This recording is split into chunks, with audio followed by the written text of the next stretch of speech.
To get the foot ankle question out of the way so we can talk about the game. You were down for a little bit there, obviously stayed in and finished the game out. How does it feel and any different from the last couple weeks? It's been better, that's for sure, but definitely wasn't going to go to the locker room and not finish the game out tonight.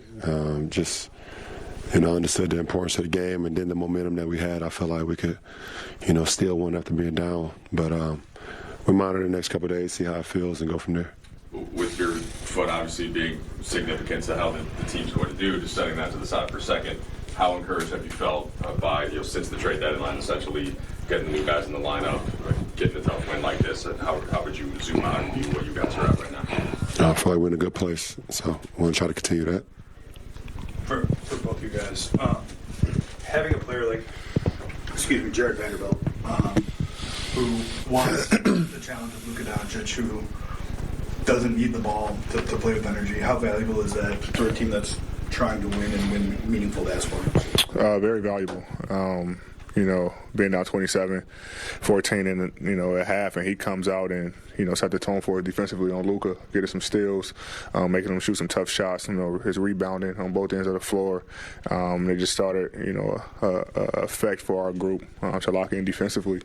And like on the other end, he know guys like to play off of him and make him shoot, and he know how to play off of it. With his corner cutting and crashing to the glass, getting us extra possession. So his value for our team, you can't even put it into words, what he brings and does for us. So having a player like that definitely helps us. Kai. Same thing. AD with some of those shots, the dunk and then the turnaround over Luka. At your best moments with this franchise, we've seen sort of that swagger, that confidence kind of come out. Was tonight the most you've felt that since coming back from your injury, and where's your confidence at in terms of feeling like you can reach that ceiling of a player that we've seen this year? My confidence is always high. Tonight our shooters, us as a team, wasn't shooting the ball great, and so I just able to want to be a little bit more aggressive. We were running some plays where I was able to catch the ball and make decisions. So just coming out being aggressive and doing what I have to do to help the team win, and then just making reads from there, whether it's going to a pick and roll, or shooting the ball, or making a play for a teammate. So I just want to come out and just be aggressive each and every night. Dang.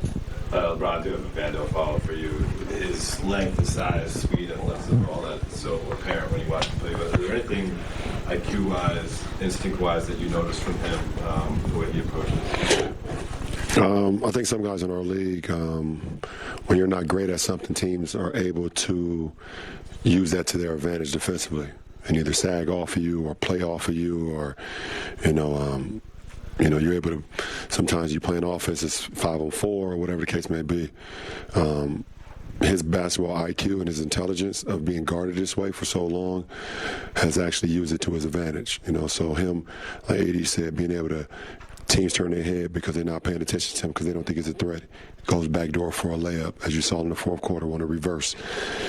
Teams are not accounting for him, when shots go up. So you saw the 8 offensive rebounds that he had, and then his energy, his effort, alone. He knows where to be on every single possession. And he knows how to utilize teams not accounting for him as an offensive threat. That is basketball IQ in his own right.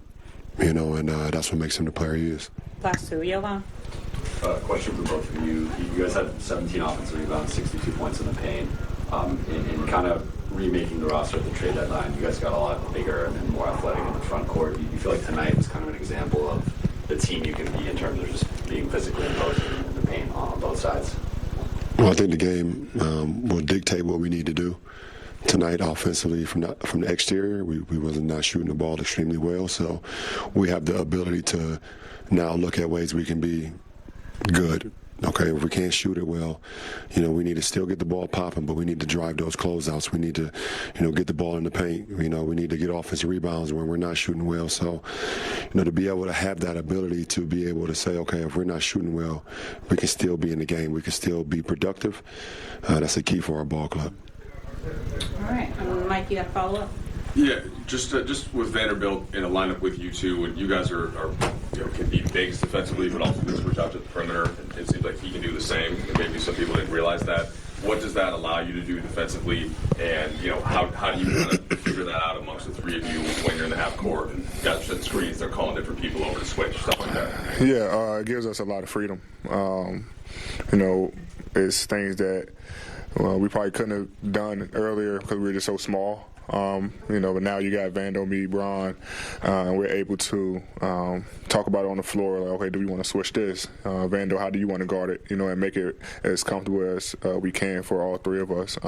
If all three of us in the action, he was guarding Luka, and if me and Bron, guarding two screeners, then we might just, read it all the way down the line. It just depends with the floor of the game. If we need to stay in coverage, he's good enough. Vando is good enough where he's able to fight over a screen and still chase and get back in front. So it gives us a lot more freedom on the defensive end to be able to have a bigger, lineup with Vando in there and myself and Bron. Thank you, sorry.